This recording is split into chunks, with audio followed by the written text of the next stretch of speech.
beginnings on the cusp. Not too old to adjust. Old dog, new tricks. Remember, I was just a pup. Something dirty in my cup.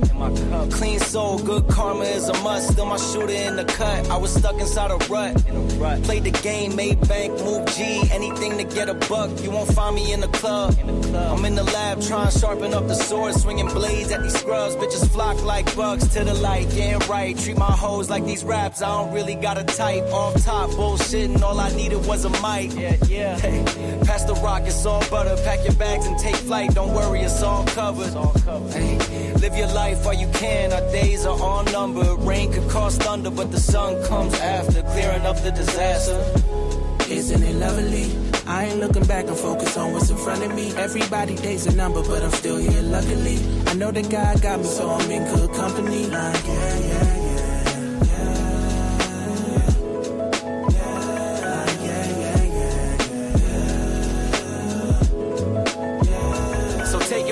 I got some places I should take you to see. You know it's easy when you ride with a G. Light speed, moving fast through the city, trying to find me some peace. I finally lived to be the guy that I was dying to be. Still I got some trust issues, people lie through their teeth. The more I grew, the more they hide in the crease. Squad building, weak members get released. If we trying to compete, starting pitchers need relief. Bro, we building a team, everybody got a niche. I've been known to play mine to a T, but it's time for me to lead. Picking dirt right out the cleats. Steep path, roadblocks in the streets, trying to knock me off my feet, cause the devil never sleeps. So I don't sleep too, and trying to breach safes that I didn't have the keys to.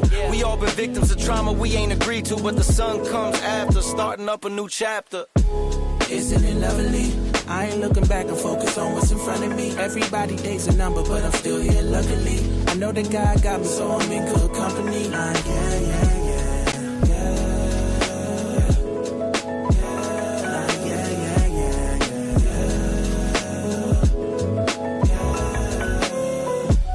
Isn't it lovely?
Good evening, all, and welcome back to another edition of the Gray Area here on the Black Mountain Unfiltered Network, simulcasting on the Sparta HQ Network. It's good that you guys joined us on this Sunday evening to either start your week with us or to end it, depending on how you judge the weekend. But it's good to be with everyone here. We're going to ask, certainly, as you come into this area, make sure you hit the like button on both platforms as you could. As you come in, certainly helps the algorithm. Thank you, Lawson Translation. Yes, we're back. We took a week off. Wanted people to sort of enjoy the Super Bowl and whatnot. And, certainly I didn't get the outcome that I predicted.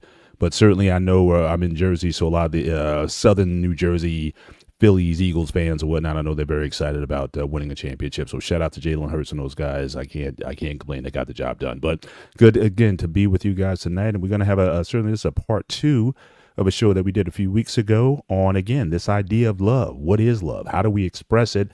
Is it even something that exists? And so we on the panel tonight, we're going to be talking about that, and we are certainly privileged to have tonight Boss Man, who came in on the end of that first conversation that we had. And so certainly he is coming in to, we can further this conversation, talk about this concept of emotions and how love is looked at on this emotional grid that we're going to be talking about. So first of all, just to just get a pulse from the gentleman, my man Sparta HQ. How are you doing, sir? Sparta! What's going on, sir? As always, great, and we're looking forward for a great show.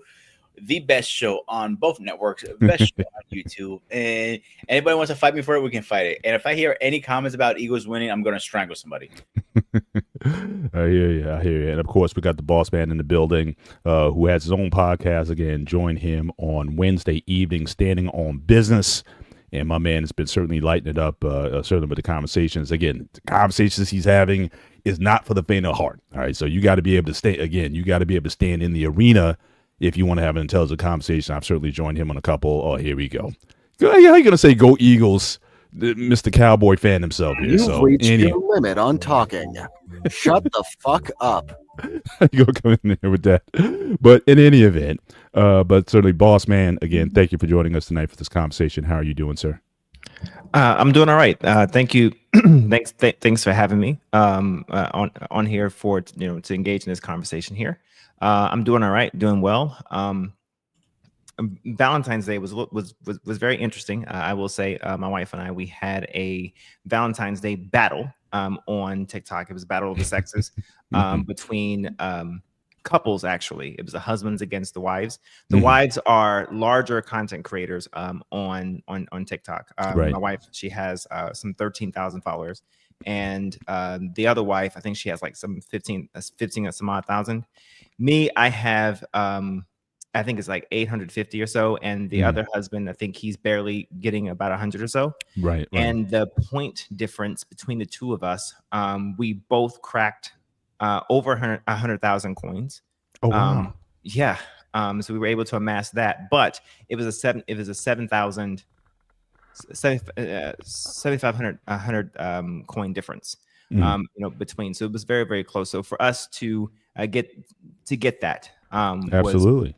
was quite the feat for Awesome. the most part against I would argue some titans. So it was quite fun. It brought some publicity, got some new followers and whatnot. So it was fun to have the battle of the couples on that platform. So it was a fun night. Very cool. Very cool. Well, again, it's good to have you guys. Let's just get into this conversation. So again, we start out last week on the last episode when we talk about this. I kind of approached the subject from a cultural perspective. How do different cultures around the world express love? So again, Asians seem to do a little bit different than what we do in America here. Unfortunately, or certainly, with capitalism being the way it is, certainly love has been monetized to a large extent. We talk about Valentine's Day and whatnot, and certainly, my wife and I, we went out, we had some dinner. And we were, certainly, enjoying ourselves with that. But we try to make Valentine's Day, kind of throughout the year for us. But, people talk about, does even love exist? I mean, or what is it? Or how people express love. How do we do that? We also touched on the 5 love languages. Again, how people, in terms of how they interpret love can be different based on what their emotional needs are. So again, we talked about, those 5, again, acts of service, physical touch, words of affirmation, gifts, just different ways how people express it. But it's like one of those things where if you wanted to really define it, it's almost like it's a moving target. And again, we're never maybe going to come to a consensus. How we give love may not always be interpreted in the same way that it's received. So we always have to be, we're always asking that question. So again, we want to go into a little more in detail, but we're going to be using a framework tonight that, again, Boss Man hinted on at the towards the end of last week's show, that we want to go a little bit more in depth on. We want to talk about this diagram. So again, if you just want to bring up that first slide, and we can kind of set the Sure. the stage for the conversation that we're going to be having. So again, so we're going to be using, for the sake of this conversation, this I hope I'm not butchering this name, but Plutchik's wheel of emotions. I hope I'm saying that right. I'm saying clutch and then ix. So Plutchik's a wheel of emotions. So again, there was an American psychologist, Robert Plutchik. In 1980, he created this wheel, and he talks about how different emotions are related. And the way that this diagram is going to be set up is that it's set up with these, you have sort of like your core emotions, and then you have secondary emotions outside of that. And opposite emotions are played sort of off of each other. So if you see in the listing, joy is the opposite of sadness. Fear is the opposite of anger. Anticipation is the opposite of surprise, and so on and so forth. So again, he uses this as a framework, and I guess other, psychologists and other people have used this sort of framework in terms of when they're doing counseling of people. And so we want to, certainly give, use this as a model tonight. If I just go just to show you what it looks like. So again, you see all of these sectors. So the inner the inner parts of the puzzle of the flower are the most, I guess, sort of in primal, I would say, of emotions, the most intense of emotions, and then just kind of goes off from there. But like at our base level, where we're at our best or at our worst, we see that, and then as it goes out, it gets a little bit, I think maybe more logic, more reason kind of comes in. We're less triggered, I would say, as we stretch out. So if we see in the upper, sort of like in the up center right, you see where love is. And so again, you have these core emotions of ecstasy and admiration. And then from ecstasy, you go to joy, and then you go to serenity. And then on from admiration, you go to trust and acceptance. And love is kind of sort of sits right in the middle there.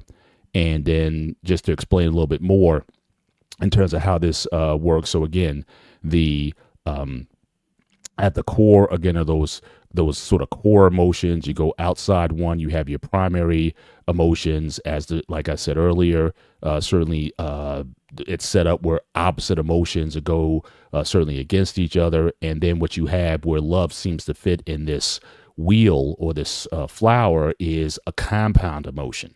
So this might be one of the reasons why it's so difficult just to kind of put it, because everybody knows what rage is, or terror, or anger is. Correct. But love is something that, it takes a lot of things in order to build on. It's just not something. So when someone just comes off the top and says, I love you, it's almost like, can you even take that at face value? Because again, based on this setup, there have to be some things in place that if you don't give it time, certainly for these emotions to develop, is very difficult to say. You might be in love, you might be in lust, but love may be a little bit a bit of a reach, and so we need to be able to take that on. So hopefully, Boss Man, I've kind of given a sort of like an overview. Correct. Of again how we're going to be using this tonight, and certainly feel free to bring this up, and you can control however aspect of this that you want to show in terms of where you want to come in on this. But you can certainly take it away and explain, what you're based on this and the conclusions that you've come to. What does love mean, and or if it's a real thing at all? How do you define it, and how does it work? Certainly in your personal situations, and we can all talk about that as we go along. Sure. So it's important for me to kind of sort of break down how I came up to this. So before I did my my show on the how do I put it? The conditionality of love. Everyone had the understanding that love is supposed to be, there's this perception of whether or not love is conditional or unconditional and whatnot. And so before I had this wheel, I already had an understanding that love is a compendium of different emotions that once realized, you then come to the understanding that you must therefore love in a sense, because if I were to ask you, Mr. Bennett, or if I were to ask you, Sparta, what is love? Both of you would say something relatively different. And then when I found this, it started to kind of make sense, because it would take, at least if I'm using this as a guide, it would take some percentage of serenity, some percentage of joy, ecstasy, admiration, trust, acceptance, to some degree, some percentage of that, in order for you to come to some sort of understanding, or accept some sort of understanding of reasonability to think internally that, you know what, I must love this person. And that percentage, that equation, that recipe, in a sense, is different for every individual. So with that in mind, I come up with this equation here. Cycle of love being a thought, feeling, action, translation, equaling that love, in a sense, where if you have, first of all, these emotions, and just really quick, going back to this slide here, I view everything in the white, I view them as largely, I'm going to say, intangible, in a sense that serenity, joy, ecstasy, admiration, trust, acceptance, these ones that are colored, these you can actually point to and say, that means this. This action means that. Like, no crap, you can tell when someone's angry. No crap, you can point out and say, yeah, that's ecstasy, or that is grief. But when you start seeing submission, when you start seeing awe, when you start seeing disapproval, these come in different formats. Why? Because they take some sort of percentage. They themselves are portfolios of, representing some sort of percentage of these 6 different things that kind of sort of mixed together, look a little different. Submission looks a little different if you are married versus submission being in a predatory type of situation. Do you see what I'm saying? Right. Love looks a little different if we're talking about love between 2 friends, rather as opposed to love between people who are married. You see what I'm saying? So they are very intangible, but they're also very ambiguous and very loose, in a sense. So with that in mind, I view those as kind of sort of intangible to some degree, or very flexible, or very fluid. So with that in mind, the ones that are colored, I just want to focus and just say those are very targeted, very simple, very easy to understand, easy to kind of sort of define. So that's why I come up with this particular equation here, where you can't get to any of these feelings without a thought. And I'm going to kind of touch on what we talked about 2 weeks ago, where you can't feel without first a thought, whether it's conscious or subconscious. Okay. Whether you recognize it or not, feelings take a thought. They are a byproduct of that. Now, whether you act on your feeling or not, that's entirely up to you. Sometimes people act on things before actually giving it a thought. So this is when you have crimes of passion. For the most part, you just innately act on something. So therefore, and then you have to then think back, why did I do that? Because I felt this. Well, why did I feel that? Because I was thinking this. You see what I'm saying? You have to kind of work all right. So if I was going to add a not a point of contention, but just a question. Go ahead. If you look at the blue, lower right, what the blue area is, so you have amazement, surprise, and distraction. So you're saying if the thought has to come first, but there's going to be circumstances where an emotion may come up out of surprise. Someone comes up, let's say if you're driving on the road and someone cuts you off, or puts you in a state that, again, you weren't thinking certain things, or your mind might have been totally in a different area. But because of that immediate surprise, that then leads to a thought. So can it be that at certain times an emotion can come before the thought, especially if you weren't expecting it? Very good. This is where your subconscious comes in. Now, this is where a subconscious comes in, but this is also where it's thought of. Ever have a situation where someone says your heart broke? Sure. Yeah. All right. there is a line of medical practice. I wouldn't say medical practice, medical research, where they have they're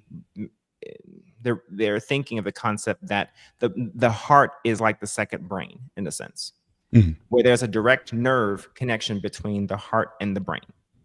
And so what they're postulating is the thought process that you are essentially feeling something first before a thought. But what's actually happening there is your subconscious is able to process something before your primary conscious actually does. So the surprise portion is where your conscious, your primary conscious, the opposite of your subconscious, you're able to process what subconsciously just happened. There is where your surprise is. But what about the primary one, which is, I believe it's amazement. I think it's the innermost, because again, I'm thinking the more you go outside or leave the core, right, more thought process goes into it, the emotion.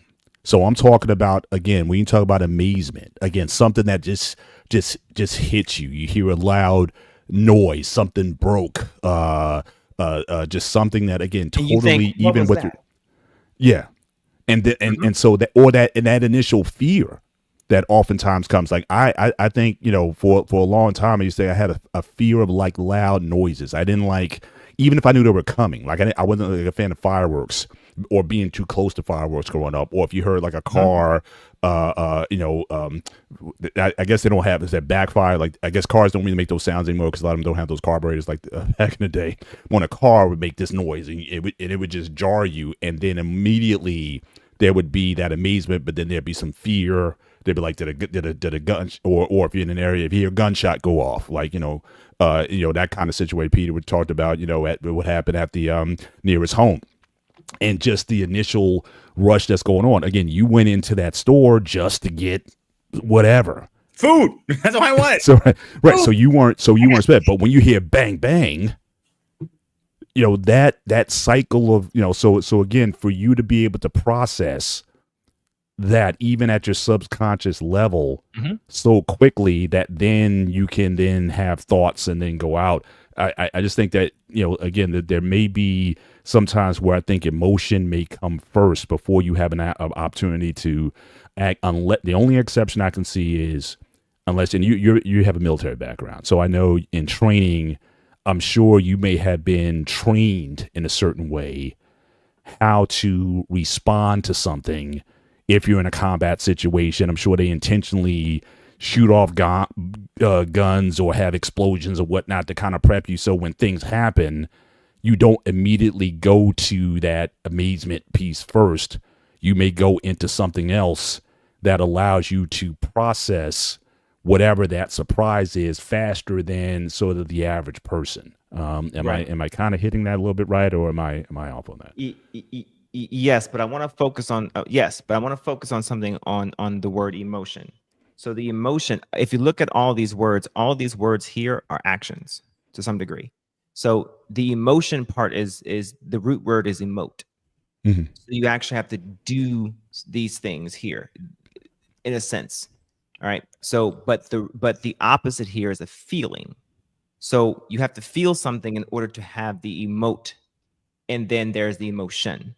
So in this case here, the feeling part is totally internal, right?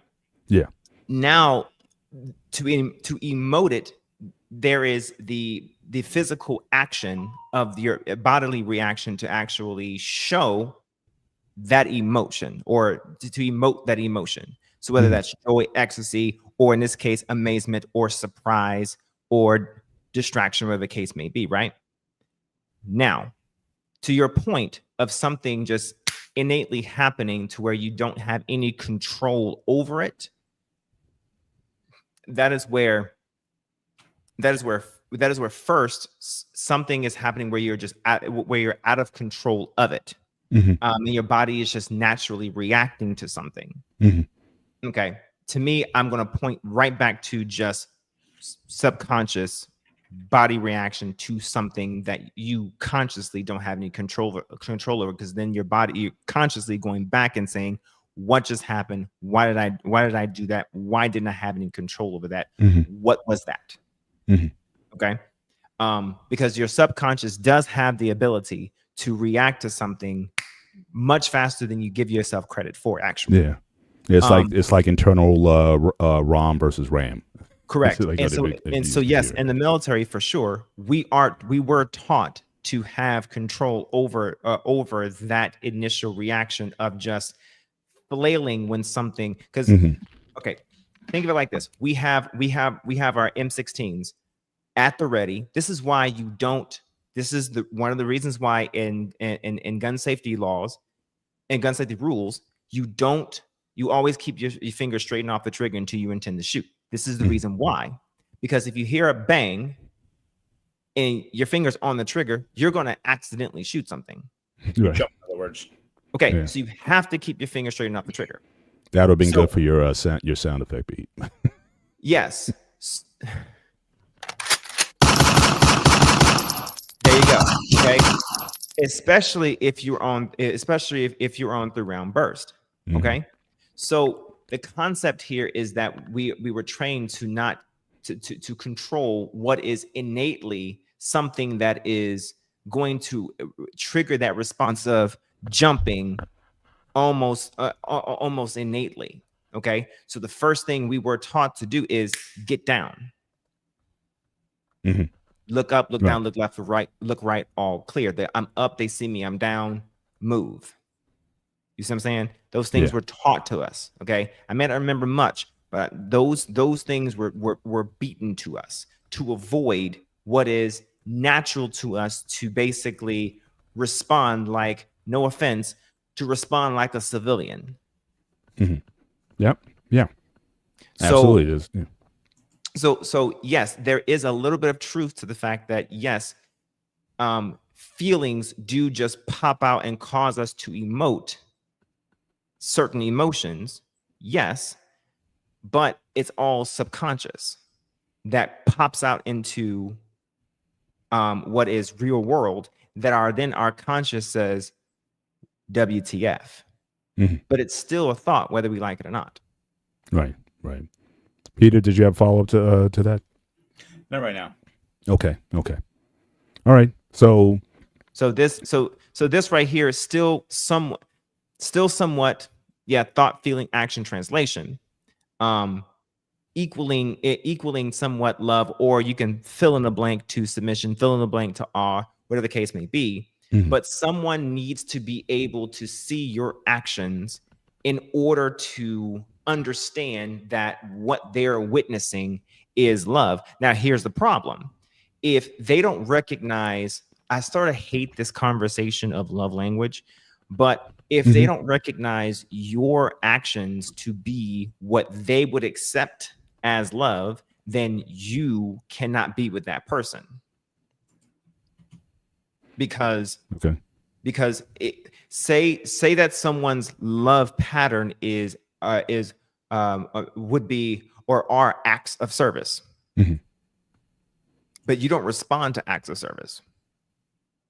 Well, then that's not going to be a good match. Well, who doesn't respond to acts of service? The person. So the person you are loving. Or in relationship with. In a relationship with. Their love language, quote unquote, is acts of service. They like it when you do things for them without necessarily having to ask. Correct. So, take out the trash, wash the dishes, give me a back rub, give me, whatever it is. It's just when you do those things, that's what they enjoy. But if that's not your love language may be, say, gifts. But still, the fact that you, the fact that you, hold on. No, if the love language you are expecting to receive as proof that they love you, if that is not what you like, that's what I'm talking about. Okay, right. Yep. Yeah. So again, the person, right? They're not getting what they need to feel loved or affirmed. There you go. Yeah. 100%. Yeah, for sure. then, In other then, words, then it's not going to work. Yeah. However you receive or give it is different. They diagnose it completely different per person. Am I understanding that correctly? Yeah, that's my theory. I don't know if I'm right or wrong on that one, but that's my theory. Mhm. Is that if the way that someone shows love is not how the other person would prefer to receive it, then that's not going to work. Even if they're showing their own way of love, Right. and that person and the first person appreciates that. Mhm. The second person may not appreciate what the first person is providing in their way of showing love. Agreed. Right? Agreed. Right. Especially later on down the road, it then changes. Mhm. You Right. see. Right. At least I guess the that's my question thought. I would have off of this is, you're saying that, again, just based on your formula, Sure. you put the action sort of at the end of the equation. Mhm. Before, well, translation equals love. So I guess the translation part is then that is then the response of the other person. So what you're putting forth up to action is yours. The translation, though, has to be that of the other person. Correct. My question then would be is, especially if we're going to use this emotional sort of chart to plot this out, your actions can come from almost anywhere on this emotional chart that have nothing necessarily to do with your ecstasy, joy, whatever. You could do something for someone who you hate. If you have anger for them, I mean, people who are like spiteful or whatever, is like, that whole mafia thing, but they kind of give you the kiss, right? It's the kiss of death that they give you. So, or you could be coming from a terror, fear, apprehension path or chart. Again, even when you can do an action, but it's not necessarily based on your love for that person. It could be because you want to control that person, but again, that other person on the other end, they can still translate that as love. There you go. But it's not Yes, necessarily there you go. coming from the love path, at least as this diagram is defining it. So what happens then when when someone comes to that realization, or is it more difficult to come to that realization where, hey, yes, this person, my love language is gifts. This person gave me a gift, but their motives behind the gift may be totally coming from a different place than a loving quality. So how will we process that? Then I'll take one from a guy that we all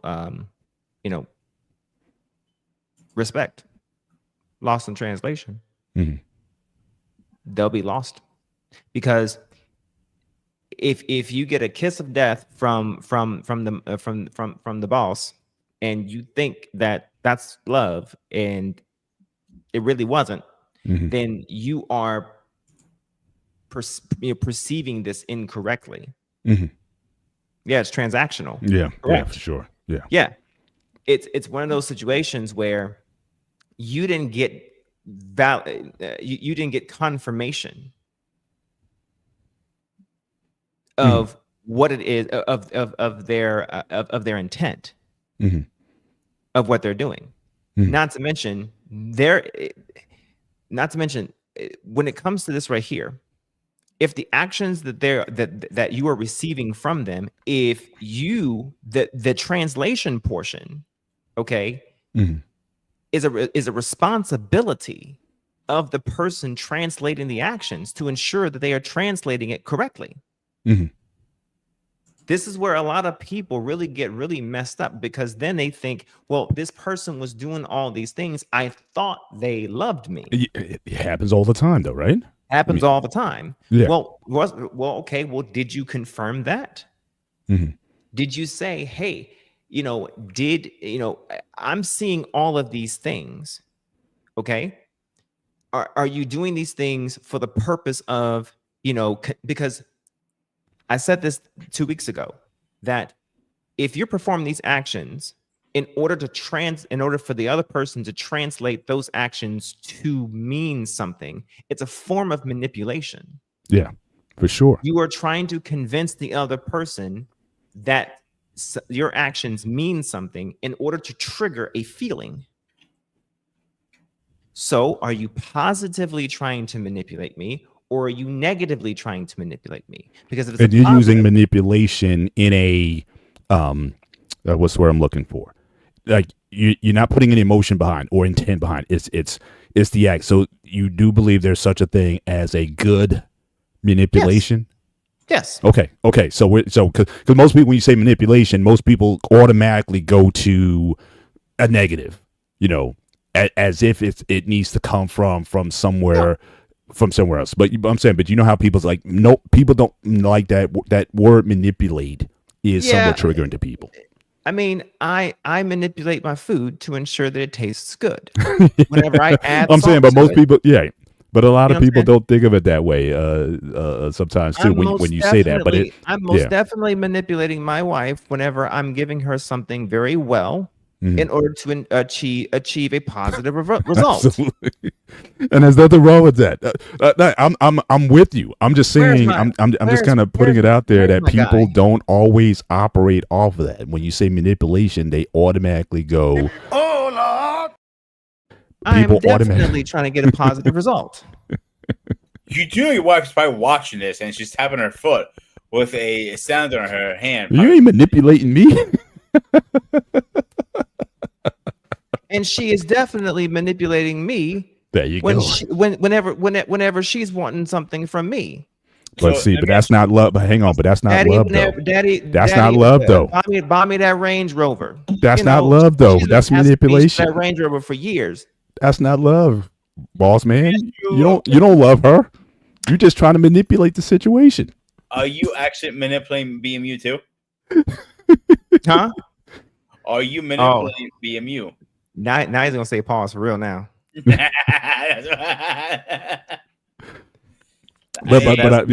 off camera, you guys. But I think I'm driving somewhere with this because I think that people, in a lot of respects, I think people need to grow up. I think emotionally to an extent. Yes. When we're using words, when we're using certain things, it's just like argument. People say, "Oh, I don't like to argue." But again, argue in its purest sense is simply to make a case. Like in the court of law, you argue. You argue. It doesn't mean you're fighting. Say, "Oh, I don't like to argue." But it's like, so you don't like to think, you don't like to offer an opinion, you don't like to offer a case. But that's what true argument is.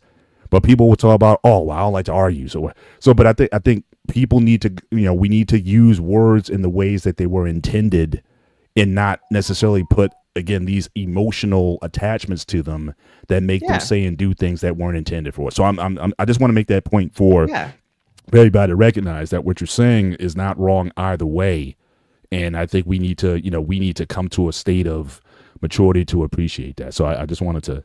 I made a case to my wife last night, and I most definitely won because I made a damn good case. I'm just saying. So, I mean, but it is a situation where you are manipulating in order to get exactly what it is that you want. And here's the thing. Now I'm gonna start. Now I'm gonna stir the pot here a little bit. Okay. Oh boy. Women have no problem manipulating.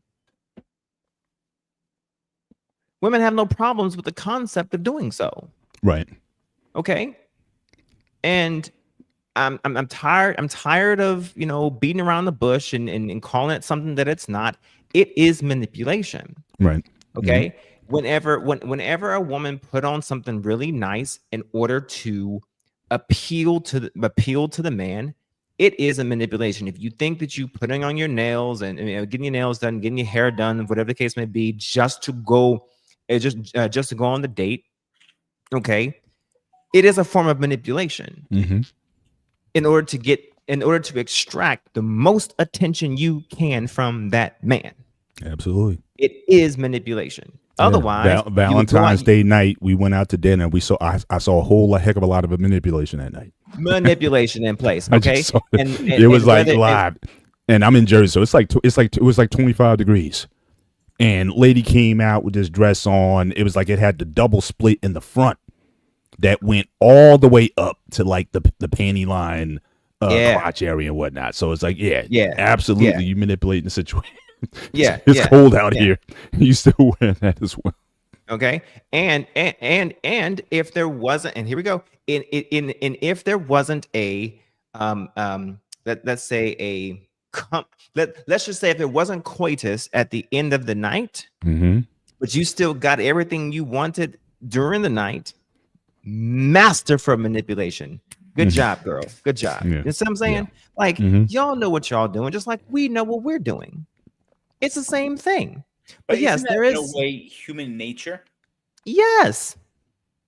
If I meet you and my goal is to try to convince to you that I am a decent, either God-fearing man or if I am a loyal man, or if I'm a respectable man, whatever the case may be, I am doing all the steps I possibly can to convince you that I am what I said that I am.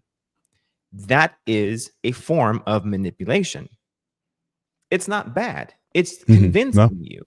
No, especially if you spend hours to me telling me what it is that you want, then yes, I'm going to spend time making sure I check off these boxes to make sure that towards a certain point in time, I'm going to achieve the goal that I'm trying to achieve, which is to hook up with you, or to be in a relationship with you, or to marry you, whatever that might be. Yeah. Yeah, without a doubt. Yeah. So It's so not getting bad. So Sorry? getting back to the action, and again, whether or not that action is coming from what you would say is a legitimate source. You know what I mean? Okay. If it's based on admiration, trust, acceptance, ecstasy, joy, serenity, if you want to stay in that space. Okay. How do we get there? Or how do you know that that people are, I receive something? How do I, what do people, because I don't know if people necessarily doing this. How then do you verify that it's coming from the right emotions, the right thoughts, the right, the right path, so to speak, to validate that? Because again, people do get taken like that all the time. And, they're not necessarily, I don't think they're having the intelligent conversations necessary to kind of get to that. So what would you say to people who, he's treating me right, he's doing this, or she's doing all this, but, my question is, are you digging, are you sort of digging deeper? And what do those conversations look like when you're trying to, find out, hey, this person really likes me, or really, even if they're manipulating, it's like I said, it's a good type of manipulation versus just a selfish or bad manipulation. So, and Pete, you can jump in on this as well. What do you think some of the conversations, if love is the goal, or if we're trying to get to that more positive forms of relationships, what do you think is missing? And even if you can speak from your own experience, what might have been missing in the past that you might need to, going into your future relationships? Maybe there's some things that you need to enter in order to make sure that the next time that it's better than what it was in prior times. So either one of you guys can take that on. So when it comes to some of these things, most people only focus on one side of the equation, and they're not very bimodal. They're not very good at checking off all components of what they might need to confirm true or consistent or reliable love or commitment, if you will. Okay. So they may have the ecstasy down because it's the easiest. Okay. They may have the joy down because maybe they were friends, right? They may have the acceptance part down because acceptance is just you kind of have to accept the person if you're have ecstasy together, right? Mhm. And what is Well, but yeah. admiration? Okay, Yeah. so admiration, especially for a woman, you kind of have to admire the person if you're willing to lay under the person. They don't want to admit that, but you kind of have to. If not, you don't want to lay you don't want to lay under, or you don't want to have to lay under in front or behind. Well, that's different. Under or in front of the person. You just okay? gave me some material right there. That's an entirely different. That's an entirely different position. There. We're not gonna talk about that one. You clip that. So with that in mind, then they work on the trust part after the fact, after they've already gotten the carnal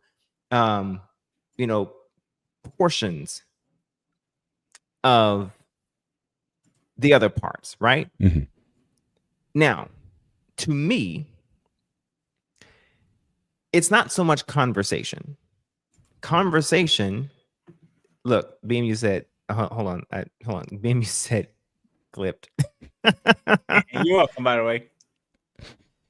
I mean, we can talk about some positions there. Oh right? my gosh. All right, listen. That's the after hour show. Yeah. Now, with that in mind, the conversations don't necessarily cover all things, because Mr. Bennett, I can converse with you and say to you all the things I need to say to cover all the things, right? Yeah. But where are the actions to be able to provide veracity to the conversation? I need actions to be able to translate. And here's the thing. People in general, I'm not going to harp on the women too much, but people are very bad at properly translating actions. Yes. And people are awful at waiting for action before providing too much action on their side. Mhm. Okay? So you need to match action with action. Okay? If someone is not sacrificing for you, you probably shouldn't be sacrificing for them. Mhm. If people aren't necessarily offering too much trust towards your side, you probably shouldn't be overly trusting towards them or making it a habit to do so. Mhm. Does that make sense? Like, yeah, but learn from some stuff. So to answer your question, directly, it's not so much conversation, because I wrote down what you said, proper conversation. If you are going to implore conversation, tack on the conversation to talk about the action or inaction. Mhm. Okay, because that is where you want to button up and shore up what is either there or lacking or sufficient or inefficient. Okay, because people waste too much time waiting for someone to perform actions, as opposed to saying, this is what it is I'm looking for, right, and I need for you to do this if you're wanting to continue getting this or doing this. And most importantly, men don't do enough of that. If you want to continue getting my time, my money, yes, what is between my legs, because what's between my legs is just important because you were chasing it too, then I'm going to need this from you. Otherwise, be willing to pull back, because we men seem to be too afraid of losing access in order to get what it is that we are ultimately looking for. Right. I guess what I'm kind of driving at is, and again, this is why I think the idea of love is difficult, because again, you can have as I started out with, you can have the action without the sincere emotional backup of it that triggers the actions. And likewise, you can have the emotional, or at least your stated emotional feelings and whatnot. But again, if the actions do not follow, then you're going to find yourself in the wrong situation as well. So again, I think It's almost like extremes. If you take it to one extreme, then everything's just transactional. So again, bump this idea of love. It's just, we might as well, and people have even argued that, what, prostitution should be just legal and just leave it there. People want to hook up, here's your money, give me what I want, and boom, let's just go our separate ways or whatnot. It's clean and it's done. But then you have people who will be in relationships for a time. Yes, you're having a conversation and a talk. They'll say, okay, well, wait 6 months, wait a year, whatever it is. And again, the person hasn't demonstrated. And again, I've gone through this with my daughters from time to time. It's like, okay, this guy says, yeah, he likes you, he wants to be with you, whatever. But what are his actions doing or saying that validates that his what he's saying is true? So it's like, there's always a balance that you're trying to find. It's like, to sit, but I think it has to line. If you want love, if love is something to be attained, you can't operate in one extreme or another. Well, look, I'm showing my love by my actions. I did this, and this for you. And even if it's the things that you say you wanted, but for a lot of people, if you don't feel that this is coming from, again, a loving place, and this is where this gets feel. It's like, look, I got you. Yeah, you wanted this for your anniversary. I got it for you. Right. But if it's giving coldly, or if it's not with the music in the back of the head and the everything's not in slow motion, it's like, look, here's your gift.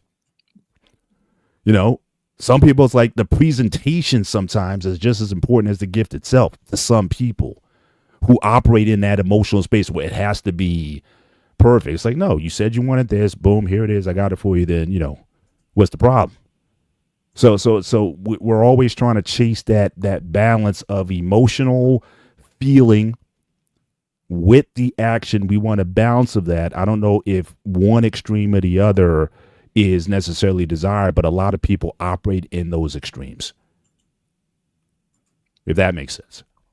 It does. I think in order for you to get to a point where joy becomes an attachment to, with a person, trust becomes an attachment, fear, but since we're talking about love, joy or trust, admiration, and so on and so forth, you have to perform you have to perform some sort of action with that person in order to establish those type of rooted connections, within the synapses of that person's mind, and then it trickles down to a warmth kind of sort of feeling and establishment and roots in that person's heart.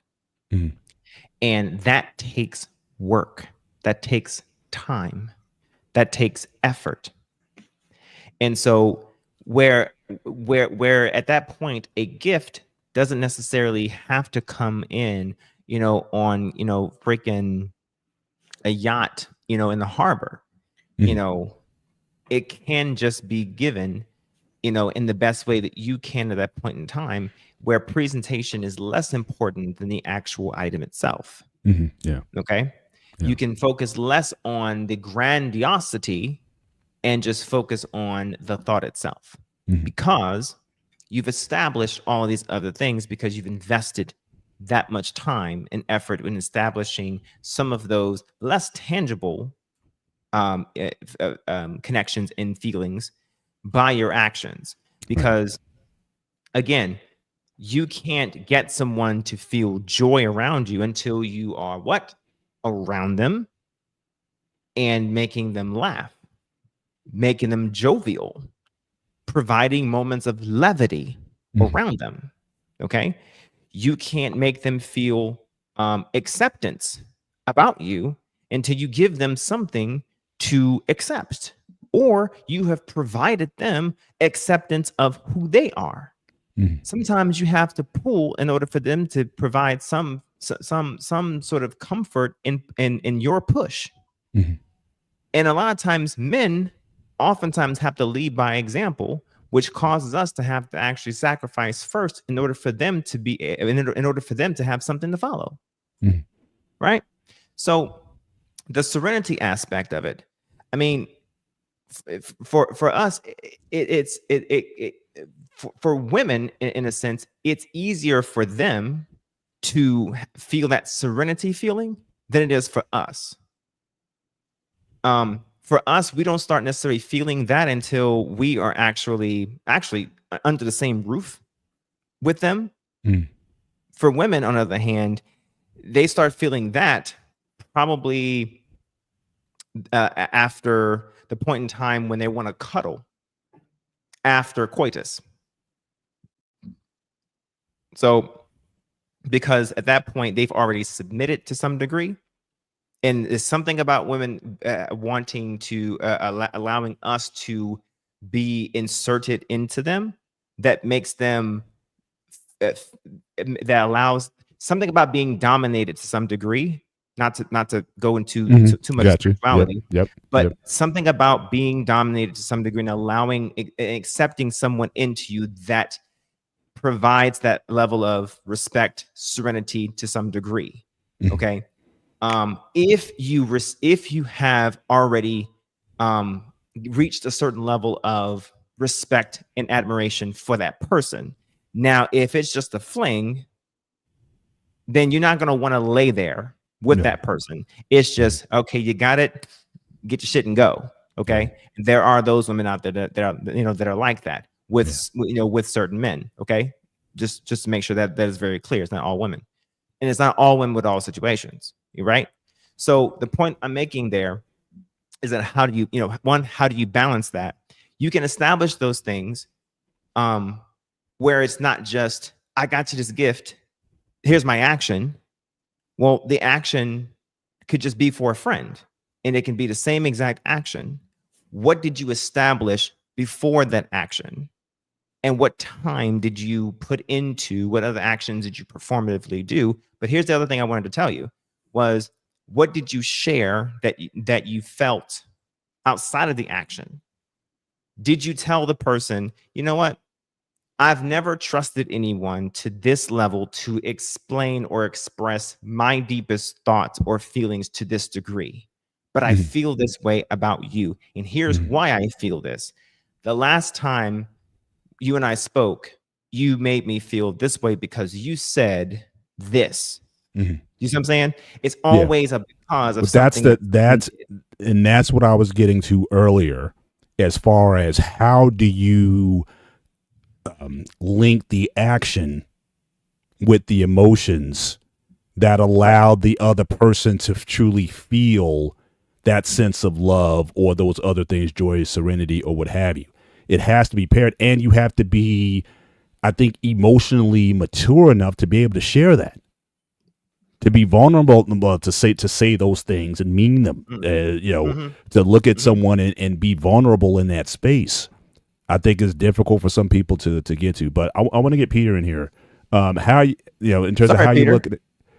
Yeah. So how are you looking at this? I mean, just based on the relationships that you've had and that you've shared, you put out, whatever you want to put out. I don't want to share your business here without you saying something, but how do you then process, if you look back over some of the relationships that you had, some of the things that you've seen, some of the things that you may have did, and certain things that may have been missing, where you didn't necessarily get to the places the ideal places within that love space that is being shared through this diagram. The first thing I would have changed from the past is time. What I mean by time is don't rush the process. It doesn't happen overnight. You know my saying, Paul, career wasn't built in a day. So I learned over the years that I had to give anything. It's like a flower. You have to water it, slow it, and marinate, and it'll bloom into something. If it's meant to be, of course. Sometimes you're not compatible with somebody. And that's okay too. There's nothing, you don't have to hate each other. You don't try to go to World War V with them and just go your separate ways, and you maybe be friends or whatever the case is. But did you think that, based on what you're saying, that you may have put too much of yourself into the relationship too early before the person either reciprocated what you were doing, or you didn't give enough time to develop the relationship first before you got all in? Because just for me, knowing you personally in these spaces, you're kind of like an all-in. You jump in with your emotions first. You just sort of lead with that first, and then everything else, we'll figure all that other stuff out later. But it's like you're an all or nothing type of guy. You don't do anything halfway. You lead with your heart on a lot of things, and that may sometimes get you into situations that, wait a minute, did I go into this too hot, so to speak? And now you're pulling out, and now you leave. Yes, Oh, seven. That might have been things. Yeah. When I was younger, my anger got me better me sometimes. I'm not gonna deny that one bit. Right. I'm down so much over the years. Like I used to like boom, like a switch. It wasn't even. You might have just looked at me and click, and then I'm flipping out for no reason because I didn't take a minute like to process. Oh, he's not looking at me. He's looking at boss man who has doesn't have a beard, and that's his problem. Mm-hmm. But that is a bad example, but it is an example. I don't feel bad what I did because I was very young and very mature. Like you said earlier, sometimes you have to be mature enough to understand these emotions. Right. And I'm talking more so about, I guess, the relationships that you've gotten into. I'm getting to that point. Yeah. One thing I would also change is express how I felt. A lot of times I just shut my mouth and just dealt with it. It was good or bad. Listen to the bad stuff. I didn't say, hey, this is what's bothering me and this is the problem. Why? It was just like, nope, I'll suck it up and just put my mouth shut because I don't want to cause a fight or lose her over some bullshit. Mm-hmm. And sometimes it wasn't bullshit and sometimes it was. But if I didn't open my mouth and express myself how I felt, I would never know. Mm-hmm. And I found out the hard way. Oh, she's actually cheating on me and my gut was actually right. Or she was just hanging out with her friend and my gut was wrong. If I didn't talk with his, I'm not comfortable with X, Y, and Z. Mm-hmm. Now, when it comes to physical giving, I do have a little bit of an issue with that part.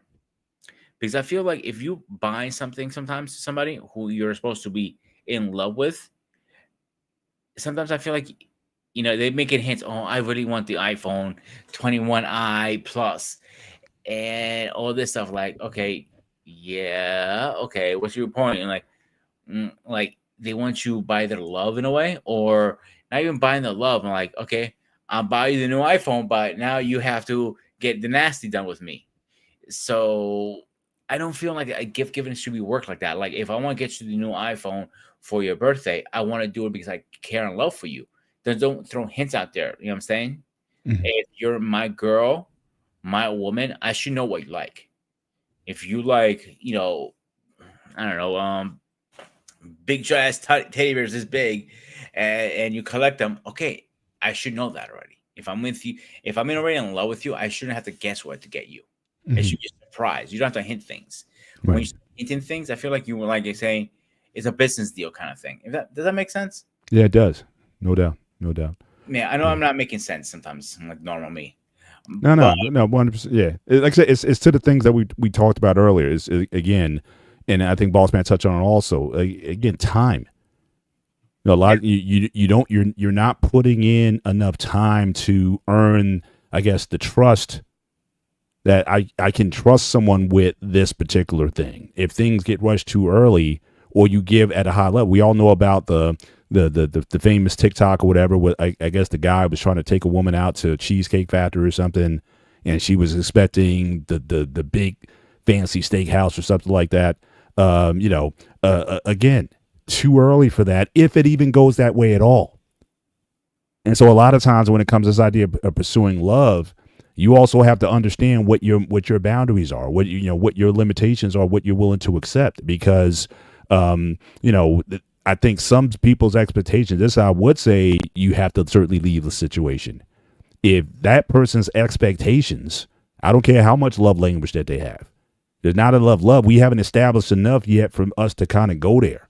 And if you're not patient enough to kind of weigh that out, then maybe we shouldn't take this any further than this. But, for people to make such demands on someone so early and upfront in the process. I mean, my thing, honestly, if I was dating again, if I was in that scene, first meeting is a cup of coffee. I'm sorry.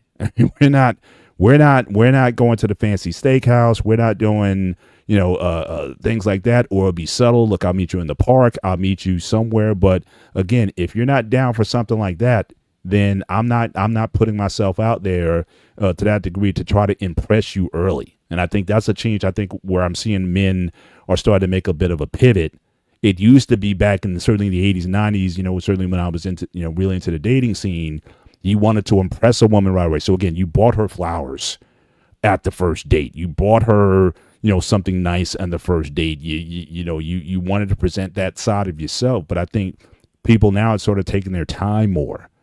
Say, look, are you good with just hanging out? But the first date with my wife, we went to this local dinette in her town where her family knew about. I mean, it was just a very simple place. And I think the next date after that was like an IHOP. We didn't go to like these nice sort of posh places until we were, into, okay, we want to see how this works. But if she was kind of commanding that kind of thing off the rip, I don't know if we'd be together today. So I think that aspect needs to be, I think men need to be, especially have to be a lot more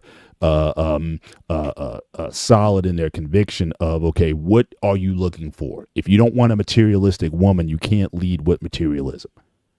If you really want something that's going to be lasting. That a woman demands, your first date has to be high, something high class. I want to remember it because this might be our last first date. And I'm looking at him like, bitch, you don't demand shit. And I've been in that situation. Like, I realized when you start demanding things so fast, even on the first date, it is already doomed from the start. And I agree with you. Cup of coffee is easy. And the exit is very fast to get out of there too. It's just a kind of, you need to dip out. So you really, when you're, dating now these days with the whole online thing, you don't know what you're getting. You're getting a Russian roulette. You might get the sweetest girl in the world, or you might get a catfish and she's missing half her goddamn teeth, half her hair, your type of woman, boss man. And I just got out myself, but it's you really don't know what you're getting when you're doing the online thing. So a coffee is a very safe zone, in my personal opinion, because if you get there and you were vibing fine over the text and phone, but now you're not feeling it, you're like, I don't think it's gonna work out.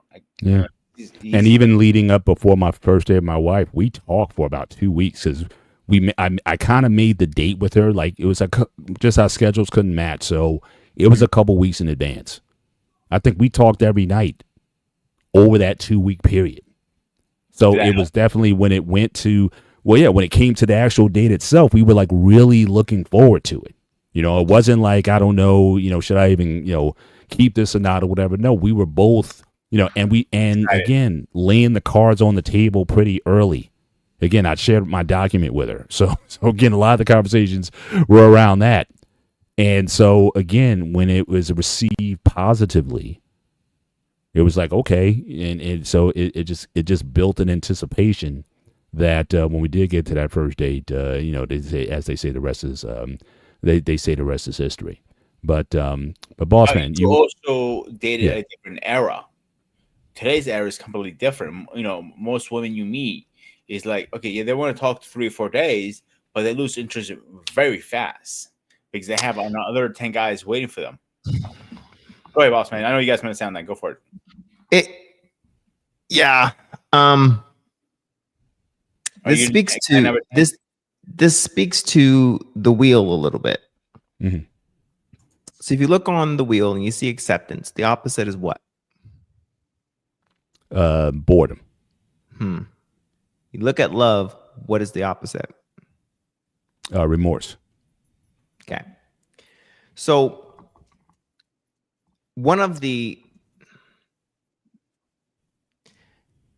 there's no respect for marriage anymore because people are selfish before, during, and after marriage, only to leave one mate, meet another date, only to repeat the process all over again. All right, there's a lot said there. I'm going to try and break that down just a little bit. So one of the issues that I see in dating today, and I'll share. I have a sorry, I have something in my lash. What I see today, and because I have a she'll be 20 this year. I have a 20-year-old daughter. What I see today is not so much in her, but just people that she associates with. is boredom. And remorse relative to other couples that I see on TikTok. Mm. Remorse for the decision that they made. Mhm. And that is because they fail to take accountability for the decision that they made. Now, I'm not putting a gender on that. I'm just going to say they. Okay. Mm. Right. All right. That's both on men and women. Okay. So in the dating scene, it's a sense of boredom where someone is not getting what it is that they're looking for from this person 100% of the time. And there is this expectation largely from the women to the men, where this person is supposed to provide everything to you every time, all the time. Right. Period. Right. And even in marriage, there's this expectation that a man, fuck it, we're just going to go this way, that a man is supposed to be everything to you. Mhm. He's supposed to be the eye candy. He's supposed to be the eye candy. He's supposed to be the counselor, the best friend. He's supposed to, he's literally supposed to be everything to you. Newsflash: no one is going to be, either male or female, is going to be everything to you. Correct. In a relationship, period. Correct. There is definitely an 80-20 rule across the board. No matter what, no one is going to provide you 100% of everything you're looking for, period. There is going to be 20% of something that they are not going to provide to you or be able to provide to you, whether that's by phenotypically, whether that is psychologically, whether that is sexually, whether that is emotionally, mentally. Okay. Visually, it doesn't really matter. There's going to be 20% that is going to be missing in that equation. And you're going to have to be able to say, looking at this entire package, am I going to be happy with the 80% that I have? And be mindful that that package is going to change in about 5 years, especially 10. And be mindful that you are going to change in the next 5 to 10 years. Okay? Add about 10 pounds, add about 15 pounds to you and to her, because you going to gain some weight, she going to gain some weight. Okay? And be mindful that when it comes to love in general, okay, serenity, joy, ecstasy, admiration, trust, acceptance, that's 7 different aspects. Okay, but 6 to make up that one, that have the ability, six different chess pieces right here, that are going to shift every, what you call it, Mr. Bennett, every season. Yeah. And y'all have to continue moving those chess pieces every year to make sure that they are properly moved and properly positioned. I told in a couples panel 2 weeks ago, maybe 3 weeks ago now, whatever, I said, I'm sorry, I told a group of men, because every Saturday on TikTok, by the way, shameless plug, I have on TikTok, I'm on a men's panel every Saturday at 2100, so 9 o'clock Eastern Standard Time, where we men just talk about. It's a men's panel. It's about 6 of us. We just talk about men stuff. Okay, and then the ladies, no ladies allowed. They're in the chat. Okay, and I told them, I said, listen, here's what you do. You dust off that table, okay? That table that y'all met at. Dust off that table every so often. Come back to that table and say, this is what I'm missing now. I'm missing a little joy. I'm missing a little trust. I'm missing a little ecstasy. Because women don't have no problems coming back and dusting off that table. One man asked me, he says, okay, so boss man, do you dust off that table? You bet your ass I do. You bet, because the woman is not the table. She joined that motherfucker just like I joined it. Mhm. On that first date that my wife and I went to at TGI Fridays was our first date, where I paid the bill and she tipped. Mhm. Because she said that if she set the precedent that if I paid, she would tip, and if she paid, I'd tip. Mhm. And I would never ever pay the entire bill the entire way ever. That's the precedent she set. Yeah. So with that in mind, dust that motherfucker off sometime and say what it is y'all need. Touch bases every so often. Yeah. One man was saying that he needed his wife to come and greet her. I mean, to greet him when he walked in, because that's what he needed in order to feel as though he was respected in his house. Mhm. Okay, if she's not giving that to you, and you feel like that's what you need because that wasn't something you knew you needed until you got there, then go back to that table that y'all came to and decided that y'all was going to make that from a dating table to a marital table. Come back to that table and say, honey, I need this, because I'm pretty sure that she needs something from you too. Come back to that table. Right. Because I'm pretty sure she was in the comments saying that it sounds like, no, she didn't say it in the comments. He said that she was saying that when he was saying these things, it sounded like nagging. That's what he said that she tells him when he is telling her about what he's looking for. Mhm. So I said, okay, bro, what it sounds like to me is she's tired of you talking. And it sounds like she needs a little action from you. Mhm. So it sounds like you need to be a little bit more forceful, a little bit more Aggressive. dominating. Yeah. Thank you. Right. Now, when I said this, one woman was just like, oh my God, that's now when I said that you probably need to go up to her a little bit, give her something a little forceful that y'all ain't done in a while, okay, and let her figure it out, right? The wife in the comments said nothing. And then the next thing she said was, with all due respect to her husband, she said, with all due respect, I agree with boss man.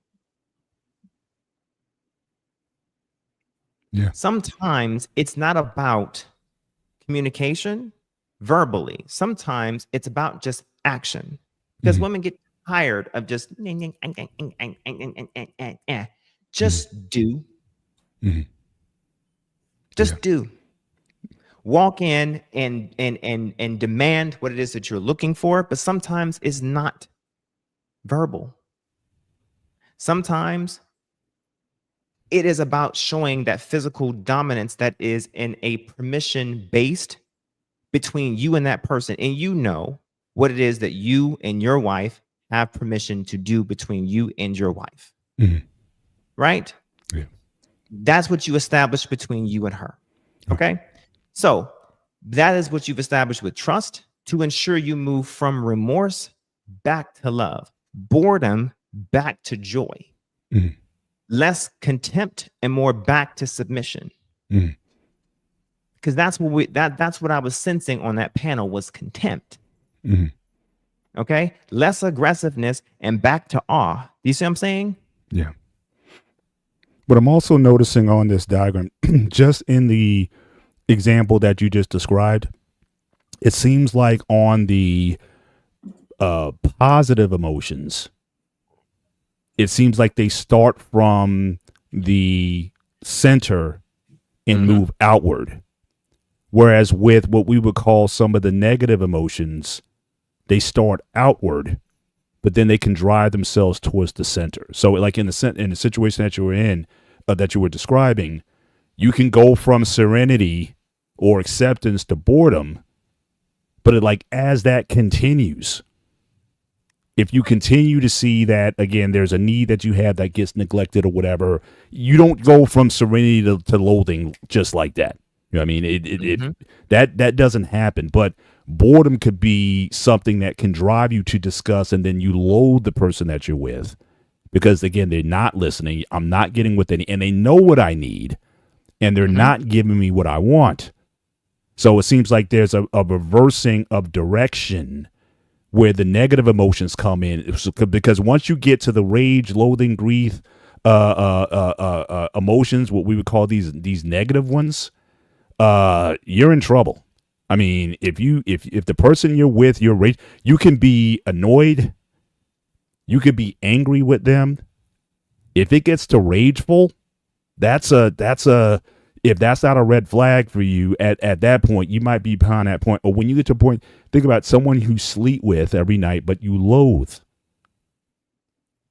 I mean, so again, that doesn't happen overnight. So it seems like with those go inward, whereas the loved ones or the more positive ones, they go in an outward direction. And again, and you need time to do that. But the same thing, time can also be a thing that drives those negative emotions towards the center. So I'm just noticing that just in looking at this from your example, that was the thing I thought about. Correct. And I also want to point out something too. If you look at the cone version of this, right, some of these colors overlap. Pay attention to the colors too. Okay. All right. So, and if you notice, just pay attention to the colors. All right. And pay attention to, yes, vibration of the colors too, but just pay attention to the fact that what colors make other colors too. Yeah. Yeah. And sometimes some of these feelings or some of these emotions can also overlap across one another as well. Okay. So, but yes, you're absolutely right. Some of these things do take time. And yes, they don't immediately go from one thing to the other immediately. These take time and take steps from getting from love straight to remorse. Like you really got to work. Yeah. To get especially to if you've done all that work to accomplish it. Thank you. Although they do say, it's easy to turn down, once you've built a building, it's easier to tear it down than it is to build up. I mean, I think correct. Love does take more, but it could be one act of infidelity or whatever, or mistrust, and you can kind of go to that. Or do you believe that? Do you believe that it can be teared down as easily as it is built? Not necessarily. So you can knock down the facade of the building, but that foundation takes a real long time to break up that concrete foundation. You see what I'm saying? Yeah. Okay. So like, listen, this may sound really controversial, but I'm going to say it, and this may piss some people off, but I don't care. It's the gray area. Let's go. All right. Well, it's about to be real black or white. Fuck it. Yes, you judge my beard. I know this. Don't start. I started before we started the show, so go ahead, get your button ready because I'm about to say something. Ready? Okay, here we go. If one instance of infidelity in a marriage completely causes you to sign divorce papers, then you really didn't mean your vows.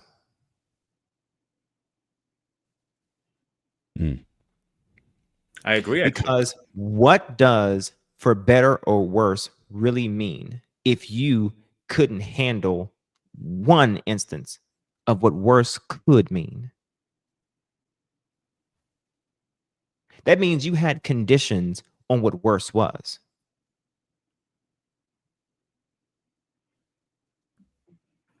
Okay. That means that you couldn't, your pride. And I'm not talking about men, I'm talking about men and women. Because believe it or not, women have pride just as much as men do. Here we go.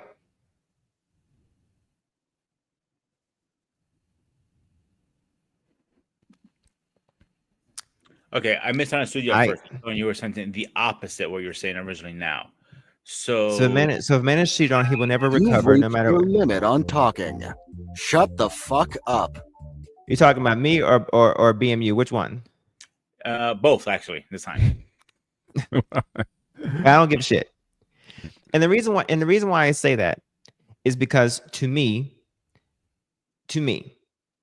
it is a pride situation where you are unable to work through something that would envelop what better or worse entails, unless you literally no shit wrote in your vows for better or worse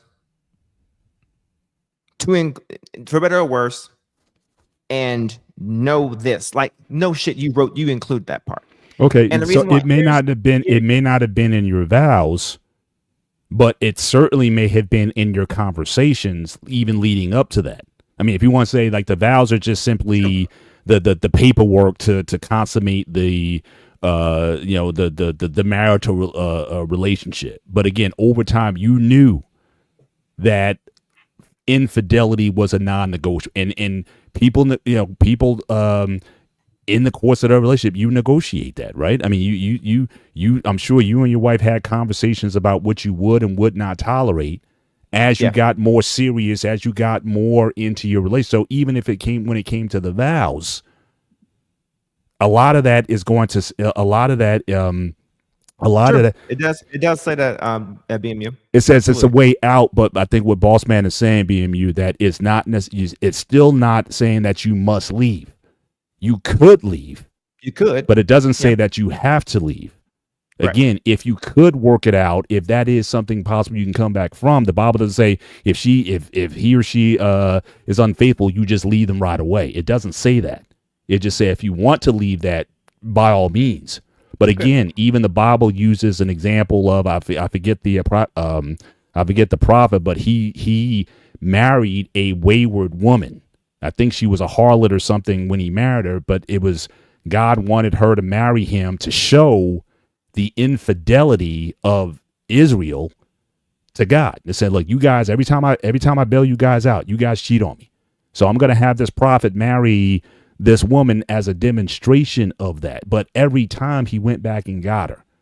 Now, again, I'm not saying that, everyone's going to have their limits, but that's what I'm saying. Even in this, you have to have the conversation of what you will and will not accept. And if you violate that, then I can't help you then if you're going to say, you buy this one thing, we didn't come back from that. But again, you knew that from early on. And I think everybody talks about that, and I think it's okay to negotiate that at the end of the day. So if you can't get past it, you just can't get past it. I mean, and again, for men, the only thing I would say is this: for men, it's a little bit different for us because again, we need a certain stimulus. Yeah, and Gomer. Yep. Thank you. You need a stimulus in order to act. Women don't necessarily need that. So if in that, and just go back to your formula, if that thought is constantly triggering an emotion, there we go, that's then going to lead to an action. Now that action could be, again, self-defeating because then I can't get up for you. I can't get hard for you. There we go. And if I can't get so where are we going then? If you're saying I literally can't get past these things, so I can understand from a man's perspective why a woman cheating might be a bit different than a man physiologically. Correct. When it comes to this thing. So now, back to the call is if you're saying your wife cheated on you, I'm not saying she will. Let's say for this topic we're having, she cheated on you, you would forgive her and lay in bed with her next day. I don't know. Oh yeah, and I think that's it. I don't. No, let me say again. I know certainly how I would feel, but now the question is again, is it possible for me to do the work necessary to restore the relationship? I do not know. That's like one of those scenarios. That's like one of those scenarios that obviously I'm closing out 28 years. And I don't know how I would handle that. That's another thing. When did it happen? If I got 30 years in, 35 years in, 40 years in, I'm going to divorce my wife after that. I don't, but if it was 2 years in, it would maybe be, it would be an easier decision. So I got time. I got equity. It's like in my house. I got equity in this thing. So again, but that is the part of the work that, I mean, maybe a therapist would have to try to work with me through, in addition to my wife's um um expression of, she would have to do work also to then make me feel more secure about staying in this situation. So getting back to, so it wouldn't even be, so her actions would matter, but then also her emotional state would matter. Is she feeling true grief? Is she feeling sadness over the situation, or is she just embarrassed? Because again, people conflate those also. A lot of people aren't remorseful about what they did. They're just embarrassed, and they're just trying to, just kind of get past the thing. So it would take a lot of work for me, Peter. But I can't say 100% that I would just bounce if my wife did that. But again, at this point in the relationship, it would there's a lot of things. There would be a lot of things to consider. But I'm not going to be one of these guys who be like, oh yeah, she leave me, I'm bouncing on. I don't know. Personally, I wouldn't be able to forgive her or lay in bed after that. I'll be done. To be honest with you, that's me. I'm not saying what other guys saying. I'll bounce or I know it sounds like I say I'm saying the same thing most people. But I haven't said that. But you're not. But same time, you're not in a marital situation where you got time and equity, and you're free to say anything you want at this point because you're not involved. Even the women that you were with in the past, you didn't go all the way. You didn't walk the aisle with them. You didn't bear children with them. You didn't do. At least 5 men that I know that happened to them. They were in their marriage 20, 30 years into it, and it happened to them, and they were. I think that's it. They couldn't. They couldn't do it anymore.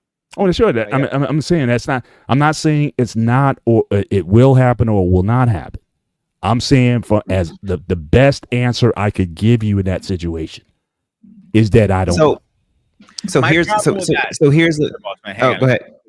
My problem with saying like, oh, let's go to therapy and work. It's like, it's like Monopoly, get a free card, out of jail card kind of thing.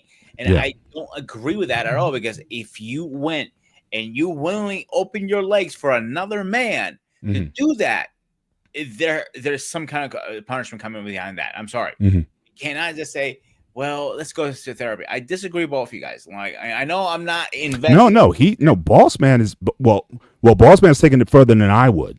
I think Boss Man is basically saying that if you can't get past one, then you didn't really love her in the first place, or you really didn't have that. You're saying if she gets away with it once, she's probably going to do it again. Well, now that's projection. But that would be part of the thought process that you would have to get. If you can't get past that, then more than likely, it's going to end. It's just not going to be able to. So hold on a second. Go ahead.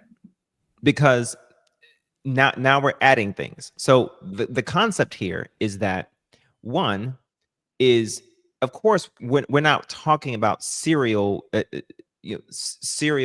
damn infidelity here, and we're not talking about remaining in a situation where there's a constant repeat offense. We're not talking about that.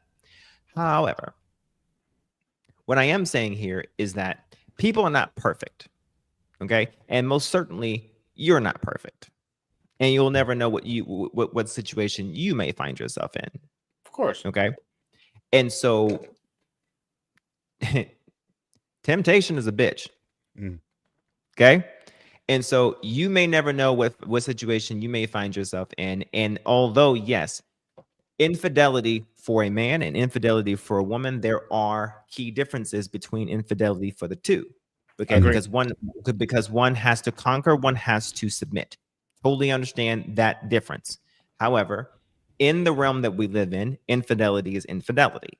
So with that in mind, the concept here is what provides that difference and what provides that lens to see the difference is pride.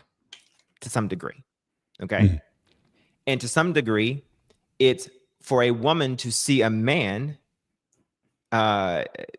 infidelity as some reason to see it as a difference from her lens is also pride, okay? So taking that out of the lens for a second, it is still just infidelity, period, okay? on the person who knows that the person is married, that they are practicing such actions with, providing that they know, and the person who is committed is doing it with as well. Mhm. Now, with all of that in the understanding, we're not talking about someone who is doing it serially. Mhm. Additionally, towards the issue of working it out and working through it, obviously we need to see some changed behavior, and then obviously there's going to be some sort of I wouldn't say punishment, but some sort of contrition needed to be observed in order to which is action. Yeah.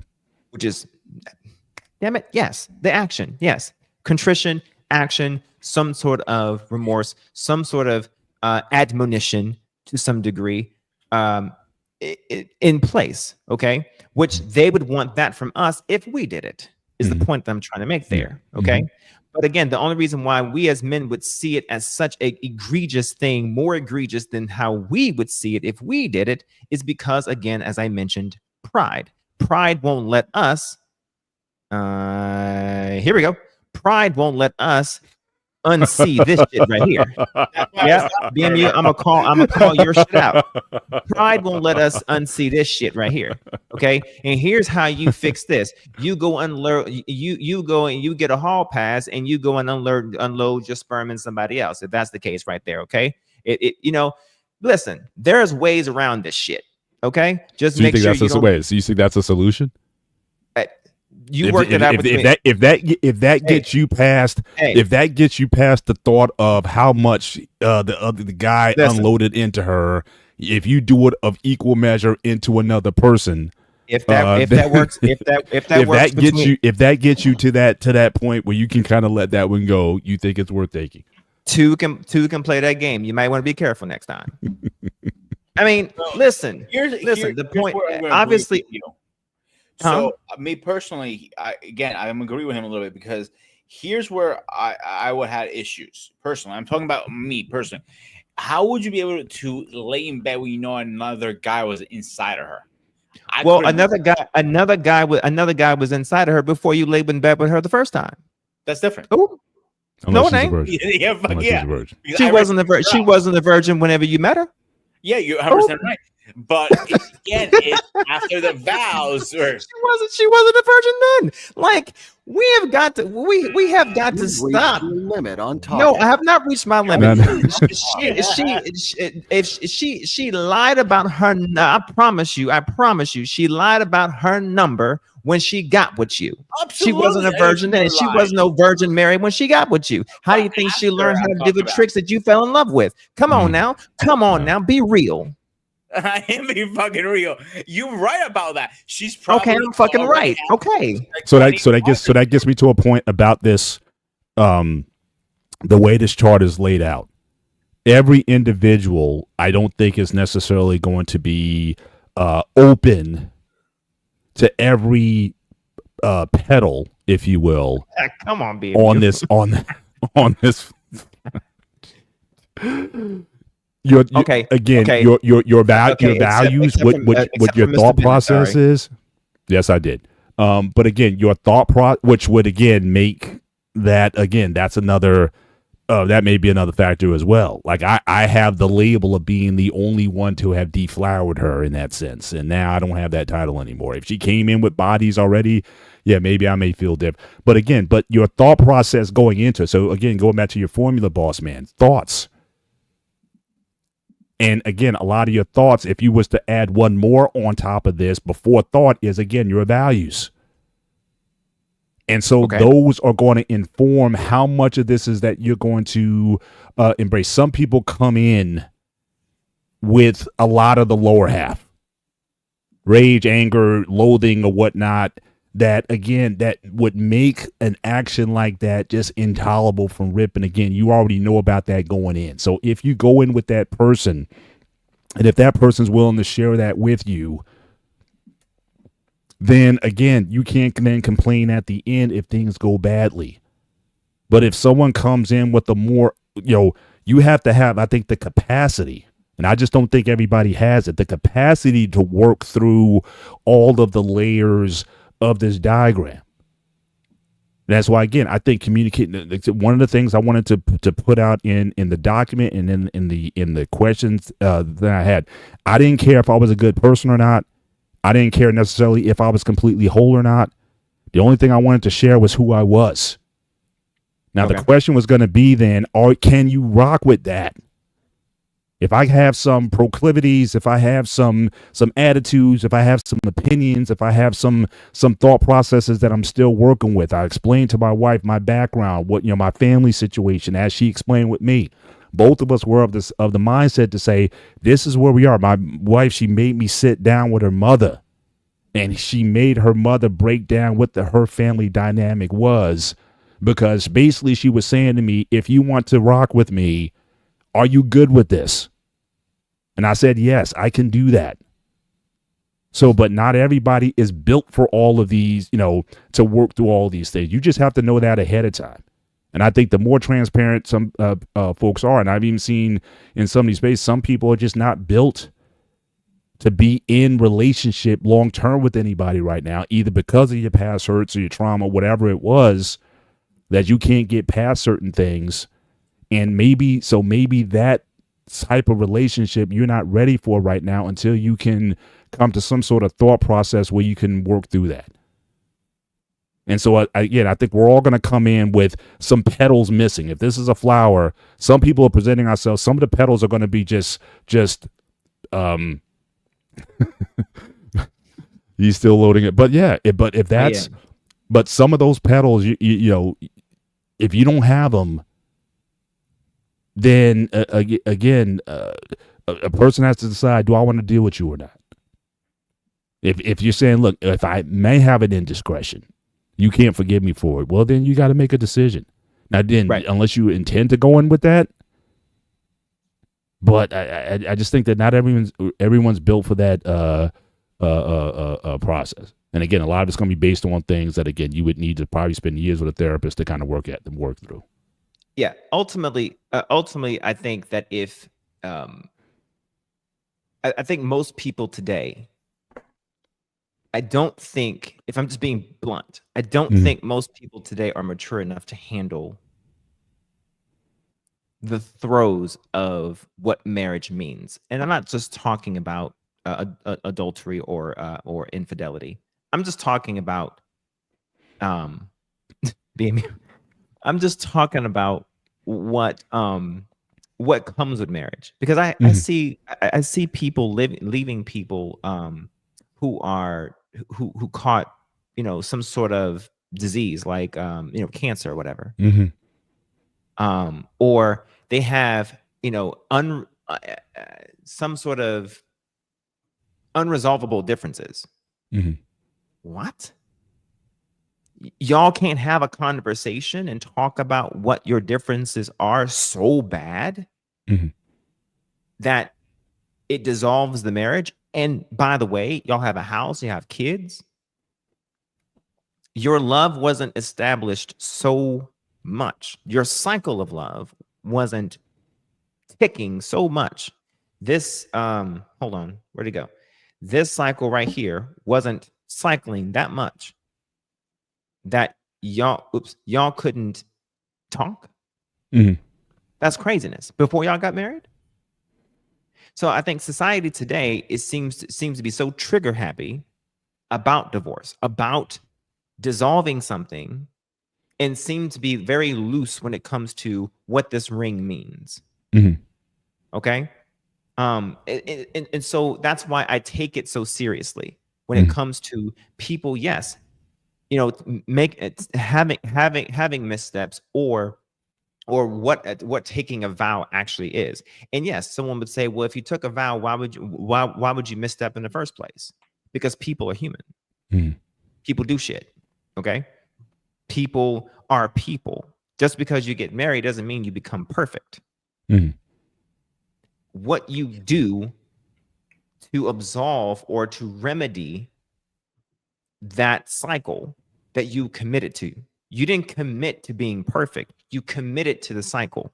I think that is the most important part of the conversation about love, is that you committed to the cycle. When when that cycle is flawed, that thought, feeling, action, translation, when, and maybe I need to edit the cycle because I just came up with it one day because that's good. Like I said, the only thing I would add to the beginning is of it maybe again, morals and values, exactly, because values. yeah. But if something is broken in it because time has gone by and you lost sight, maybe your interest had changed. Maybe fear got in here somewhere. Maybe you lost the idea of what it means to submit to your husband, or submit to the dedication of being of service to your wife, or maybe even of service to the household as a man, and your wife not being of submission to you. If that cycle is broken, because I am not going to continue being of service if I'm not getting submission, that's not going to happen. I'm sorry. Like, you're not. So if that's broken somewhere, fix it. But you can't fix it if y'all cannot talk about what the problem is. Yeah. If ecstasy is broken, okay, go, Mr. Bennett, get back to that fucking table. Absolutely. Literally. Yeah. Right? And add some things to that table. Add some whips to that shit. Get some chains. Hell, look up some, turn on hub.com, right? Absolutely. All right. And learn some new shit. Yeah. You know what I'm saying? Like, figure some things out. Yeah. Yeah. You know what I'm saying? Like, talk. Yeah. If I think ecstasy has lost itself. Right. And again, that's amongst the reasons why, again, I speak of my marriage in specific ways. Like I said, I take it a year at a time. So I'm saying I'm in season 28, which expires on March 29th. Congratulations. Then season 29. So again, my handle then will be, we're in our 29th season. And again, part of that, that season ending, just like with the NFL season, teams didn't make it to the playoffs, teams that were in the playoffs, team that went to the Super Bowl, even the team that won the Super Bowl, there still has to be okay. Even the Eagles who won the Super Bowl, don't get upset, Peter. This is just for example. I'm not rubbing it in. Don't do it. Don't go. But I'm just saying, but even them, they have to have a conversation. Okay, all right, you can get that off your chest. But they have to have a conversation about next season, because they already know. Coaches have already left. Because again, as you win, you get opportunities, you're going in. Players that were on the Super Bowl team are not coming back. And there's also a draft that's coming up where they're going to be injecting the team with new blood as it comes in. So even when you're winning, so it's not to say you don't wait until you get into those negative emotions of boredom and pensiveness and sadness or disgust or whatever, or annoyance, before you start to have the conversation, even if you're in a joy, trust, serenity, acceptance situation. That's right. You're still going to say, can this be better? Mm-hmm.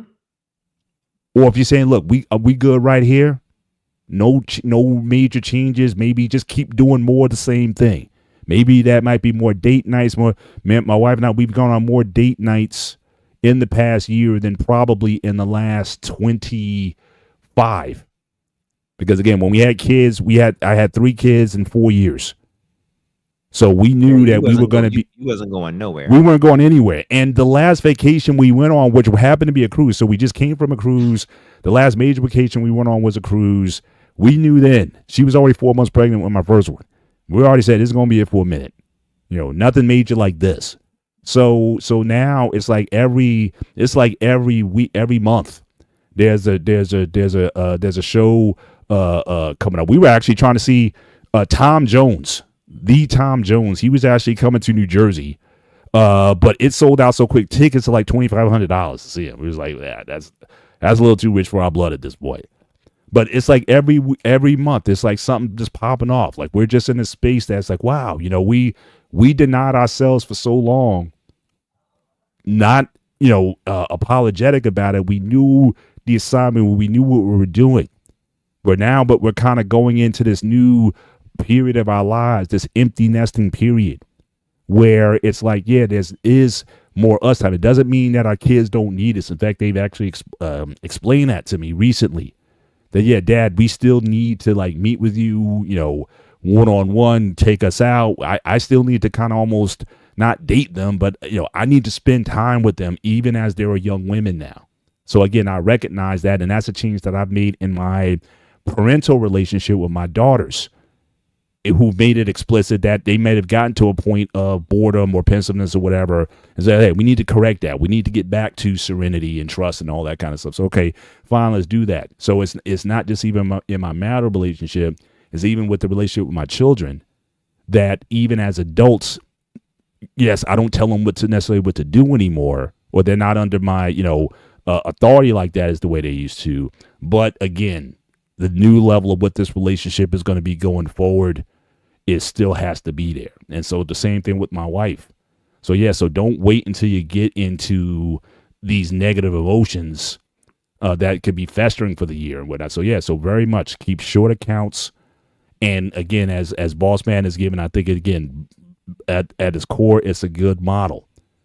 You constantly work that cycle in the positive to continue to get those results. We don't allow ourselves to get into well, maybe I would say earlier when she had our third kid, well, really our second kid, because again, we're having so fast, and we got into a period where it was like she just wasn't there for me like before, because she couldn't. She was exhausted. She was getting 3 hours of sleep a night. She's nursing one, got one teething or whatnot. It's just like, you know, so we had to kind of work through that, where again, I was feeling some negative emotions, I'll just say that, but it's gotten better over time, and again, we're to the point now where again we keep very short accounts. So definitely, I can you know, definitely see, you know, you have to constantly do the work. It's not hard work, right, but it's work nonetheless. That you have the hard part. It's like working out. The hard part for most people is just the discipline of going on a regular basis. Whether it be 1 day, 2, 3, 5 days a week or whatever, it's the intention of just getting it in. Even when you get off work and you're tired, you're like, I don't feel like working out today, but you get yourself to that gym anyway, and you put it in, and you feel so much better. The fact that you did it, the fact that you overcome that tendency just to want to take a night off, because a lot of people, 1 night becomes 2, 2 night becomes 4, and so on and so forth, and then it's like I haven't been to the gym in a few months. Yeah.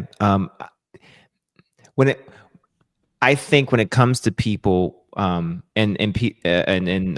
Sparta, I don't know if this represents you.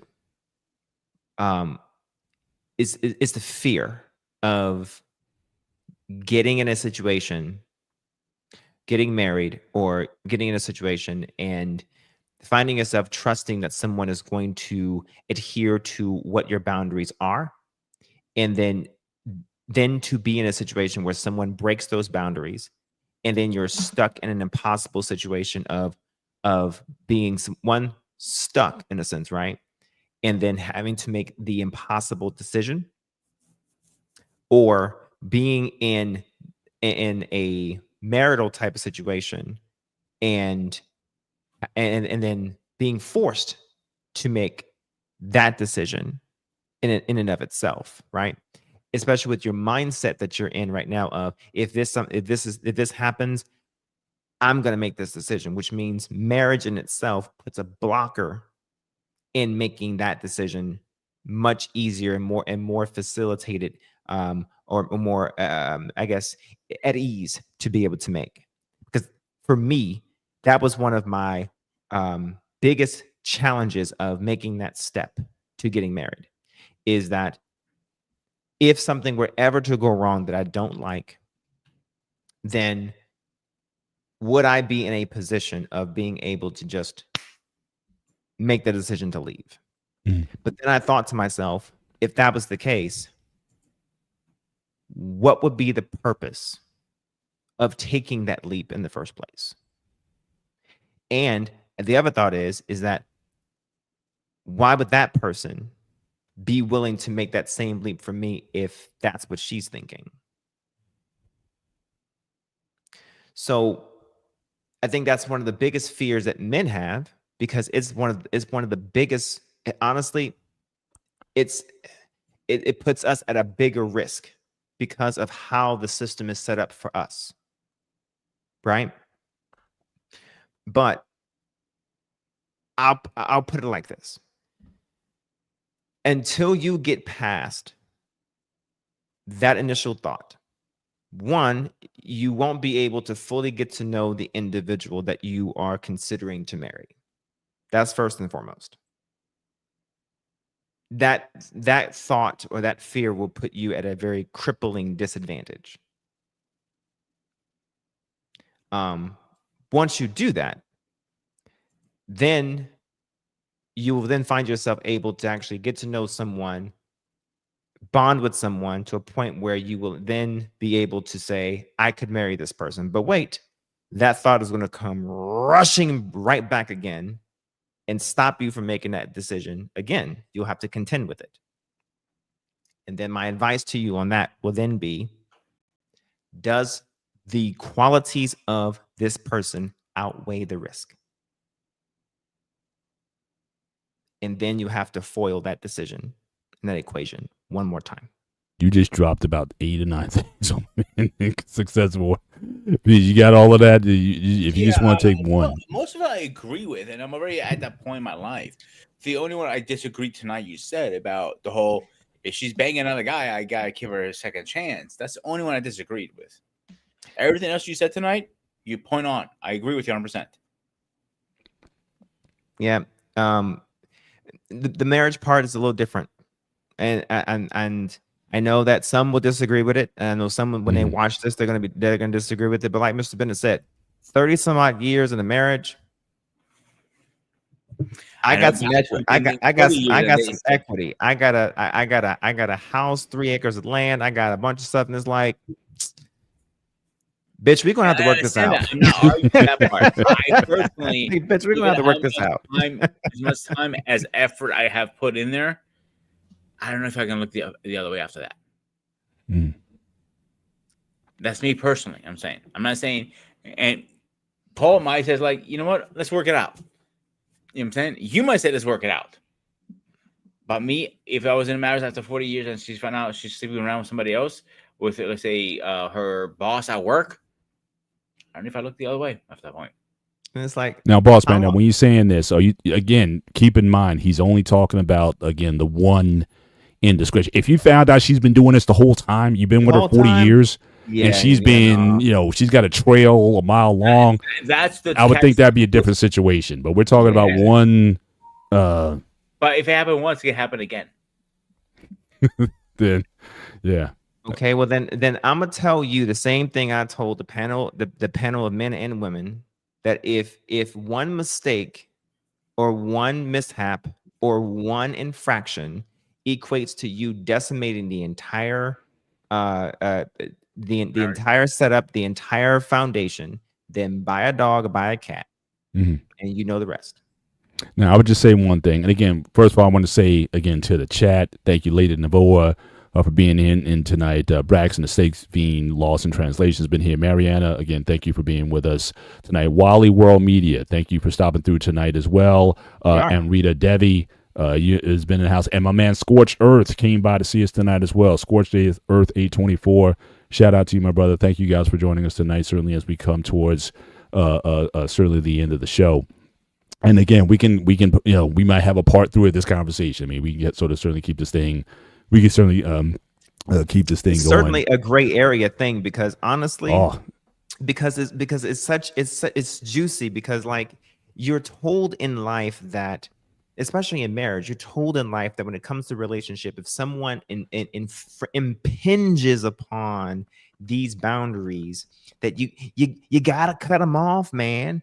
But but when you're in that situation, you never know what you'll do, because the concept is like, yeah, I know what I'm gonna do. Yeah, she does this, I'm gonna do. He does this, but then you got kids, you have a house, you have cards together, you have car together, you got an entire foundation that you have established that is built together. You can't just separate that just because of, and once you, here's another gray area, is when it comes to men, is sex a proper expression, or is sex the expression of love? I opine, I guess we found our show for next week. Or I postulate that it's not. Okay. Sex well, I was actually going to ask. I was going to ask you that as a closeout, because again, and one thing with you, you're very balanced in your approaches, but you do recognize the differences between men and women. Yes. So again, for a woman to commit an act of infidelity, do you believe that there is more sort of built into it, more so than what a man does? Like, could a man just have a moment where he slips? Or with a woman, is it more built over time? Like, we all know about those office husbands or those office wives. You guys have been in communication for months, if not years, if not whatever. So it may accumulate with that one slip up, but do women function in that capacity as, I got drunk and I got whatever, or I was just, versus a man who would say to himself, oh, well, I had an indiscretion. I was just in a place or whatever when I was feeling myself or whatever, and this lady was there and she was like, look, you want to hook up, and boom. So in that situation, so can we truly say that it was a one-time deal when an emotional affair could have been going on for a lot longer and a lot more intense than just the one time? It might have been one time, but it might have been for like a long time before it became the one time, if that makes some sense to you. Sure, so how would you address a situation like that? And again, after you respond to that, we'll close out. And again, if we got to do a part 3 where we start dealing with this very topic, infidelity, can you how can you overcome? Can that be overcome? And the differences between how men and women address the issue. If folks in the chat, if you think that would be certainly a show worth doing, we'll put it together. We love taking input from the chat in terms of shows of interest and things that we can do. So again, Pete, you can write that down as a note that this might be a part 3. How can we, is there a way to work back from situations like that, especially in adulterous situations? So, boss man, we can take that question on, and we'll have our closing thoughts. Okay, so when I tackle this question, I always say that when it comes to this, it's not absolute. Okay, most people take this as a very absolute thing, and is usually a question coming from a woman towards a man, because typically women like to think that sex from a man is equivalent or equates to love. Okay, because women are taught that if a man has sex with her, it means that he loves her or is interested in her. That is not true. They know it's not true. They know that in the beginning, but they seem to forget that when they get married for some odd reason. I don't understand it. Okay, so let's okay, but go ahead. But could that then be, all right, if we want to challenge it, based on the reactions that we've already seen, could it be, could we say that's even true? Maybe it is driven by love. Sex? Because if it wasn't, then why then do men, as BMU was responding tonight, why is it then that shut off? If sex is not an act of love for a man, then again, why then that's easy. Okay. Pride. Because the image of, and that goes back to primally what we view as territorially as something being ours, as far as our possession. This is ours. I have dominated this, because when we go and prowl, we prowl to dominate and to territorialize, right? So our wives or our main chick, if we're not married, that's our territory, right? So then, so it has nothing to do with love at all. It's just the territorial nature of men. The sex aspect of it is not the love. Love and sex are separate. Okay, this is why you can love the woman that you're with and still not have sex with her. Okay, so think of it like this. I give you an example. Say the woman that you love, that you're married to, she was very, very attractive when you guys met and when you guys first got married. But then she gained 30, 40 pounds. Now she's no longer physically attractive, which means you physically cannot gain an erection. It doesn't mean you don't love her. It just means you're physically not attracted to her. Based on this diagram here, again, those negative emotions can start to creep up. They can start to build. So again, it took all of that, those 6 points to create love. Now Correct. She's in a state where you're not attractive anymore. It can go from boredom to disgust to loathing. Correct. But however, that has nothing to do with the physical reaction to actual sex. I see what you're saying. I see where you're going as far as the emoting here, but I'm talking about the physical. Well, no, for a guy, we said that earlier. Yes, the emotional part is vital to our ability to perform. Not emotion, just mental.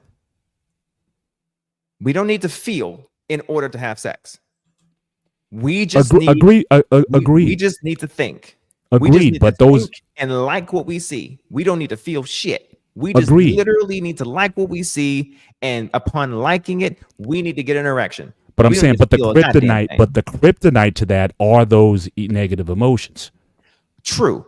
If we are angry, if we are disgusted, if we are, feeling some of these things towards a person that we are supposed to admire, maybe had some amazement with, maybe accepted or have higher expectations towards, then yes, those things can get in the way. That if we meet some random woman on the street or whatever the case may be, I don't have any amazement with her. I don't have any acceptance of her. I don't have any serenity with her. She just meets a physical requirement. Do you see the difference? Not quite. Again, let's save that for part 3. Not quite. Okay. I'm saying though. I Then said fine. those that purple line could be kryptonite to even you could. Like I said, I understand a man can certainly go in unemotionally attached when it comes to having sex with a woman. But again, if those emotions are there, more than likely he's not going to be able to perform even under the best of circumstances. That can sap any ability to perform in that situation. It can, but it's not always absolute, but it can. Oh, sure. I agree with that. Yeah. But so the point I'm making there is that when it comes to you asked about the emotional affair part. It's not, emotional affair isn't just absolute to women. Men can do that too. Yeah. Now, when it comes to the sexual indiscretion aspect of it, yes, I will agree that for a man to have sexual indiscretions, there are differences between women having sexual indiscretions and men, because for a woman to do so, a woman has to submit. A woman has to respect the man to some degree in order to submit to him, in order to allow him to insert into her. Mm-hmm. That is, I don't care what woman says. I don't care what a woman says, any woman says. You have to look at that man and say something about him is acceptable enough to to bend over in front of or to lay underneath. And it could be those same emotions that build up. It could be there in that space as well. It could be operating off of that. Okay. All right. So there has to be something. Okay. Whether it could be something as simple as just the physical aspect of him being taller than you and able to dominate you. It could be the simplest thing. Mm-hmm. Okay, cool. For a man, however, it is just the concept of I like what I see and I'm able to dominate that. Mm-hmm. Yeah. Okay. Yeah. All right. So there's some slight difference. I don't even really have to even really, I don't even have to really even respect what I see or the person I see. I just like what's on Exactly. Yeah. what I see. Right. So there's a slight perspective difference between men and women when it comes to what we are willing to engage with and what we are allowing to engage with us relative to men and women. Okay. So there are differences. And if people say that there aren't, fuck them. There are differences. Right. Okay. Which is, again, and that's the only point I'm making in regards to a woman's indiscretions. Correct. There are differences. Or an indiscretion. Because, again, we're not saying patterns, but we're saying that one indiscretion is not just one. You can't look at it the way a man would or how a man would operate. Because, again, there could have been a lot more emotions involved leading up to that indiscretion where a man wouldn't necessarily have that. Because he can totally separate his emotions from the act. Whereas for a woman, it's always said that her emotions are oftentimes tied to the act. But again, that's I think in today's times, I think women are can be a little bit less emotionally tied, but certainly not as emotionally disconnected in the way that men are. And that's my point. That's my point. Yeah.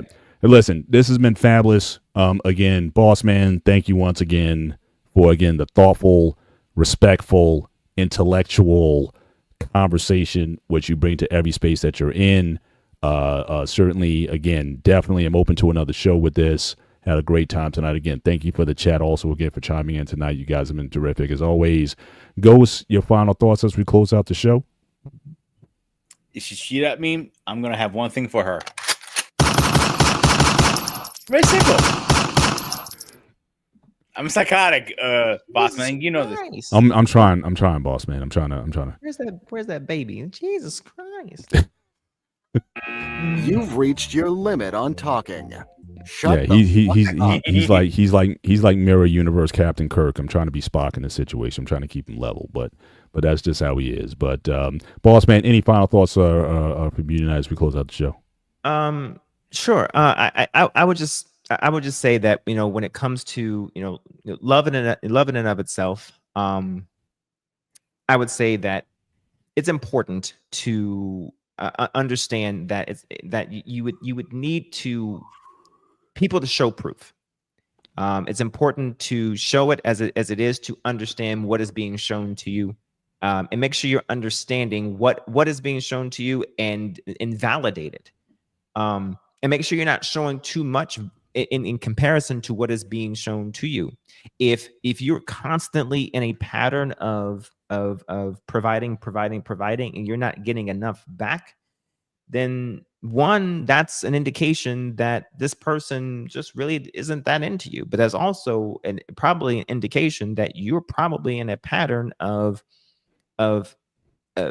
constantly putting yourself in a situation where you probably need to do a little self-reflection, and probably taking a little bit of accountability for what you're perpetually putting yourself in, as it relates to engaging in serious relationships and whatnot, because you are always the common thread in all of your relationships, whether you see it, understand it, or believe it, or can contend with it or not.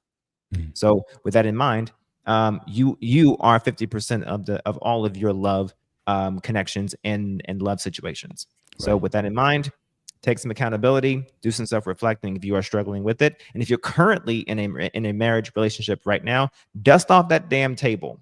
All right. If there's some situations that if you're struggling with it, all right. And tell your partner, your wife, your husband, whoever, tell them what it is you need. All right. Because there may be, oftentimes than not, there may be some things that they need from you too. Absolutely. Thank you once again. Make sure you follow Boss Man right here on the Black Man Unfiltered Network on Wednesday nights at 9:30. His show is Standing on Business, 9:30 Eastern Time here on the BMU Network. And again, make sure you also follow him on TikTok. Again, him and his wife, they have a very interesting pairing relationship, kind of going back and forth in those spaces and whatnot. But certainly, if you're on TikTok and follow that, make sure you look those guys up. Where's your handle on? How do they find you on TikTok? It is Bossman_the Objectivist. Boss Man, the Objectives. Awesome, awesome. Well, with that, ladies and gentlemen, again, enjoy your week. Some of us, I got President's Day. I get the day off, so I get to chill a little bit. I know my wife and kids aren't happy about it because they got to go to work. But certainly, you guys enjoy your week. For myself, I'm Mr. Bennett. He is. Sorry for you. Not really. I hope you For myself, do a lot of chores. Oh yeah. Oh, I did a lot of stuff today, so I'm good. I did my honey-do list much earlier before I even got to the show, so I'm good. I mean, I need to talk to your wife. I mean, you might need to do a few more things around. So you're just hating. Tell him, give us your handle, all right, Ghost. So I'm Mr. Bennett. He is. He is. This is Sparta! He is the Ghost of Sparta, aka Peter, aka. This is Boss Man. Again, great show tonight, guys. You guys have a great week. Take care. God bless. We'll see you next time. Good night.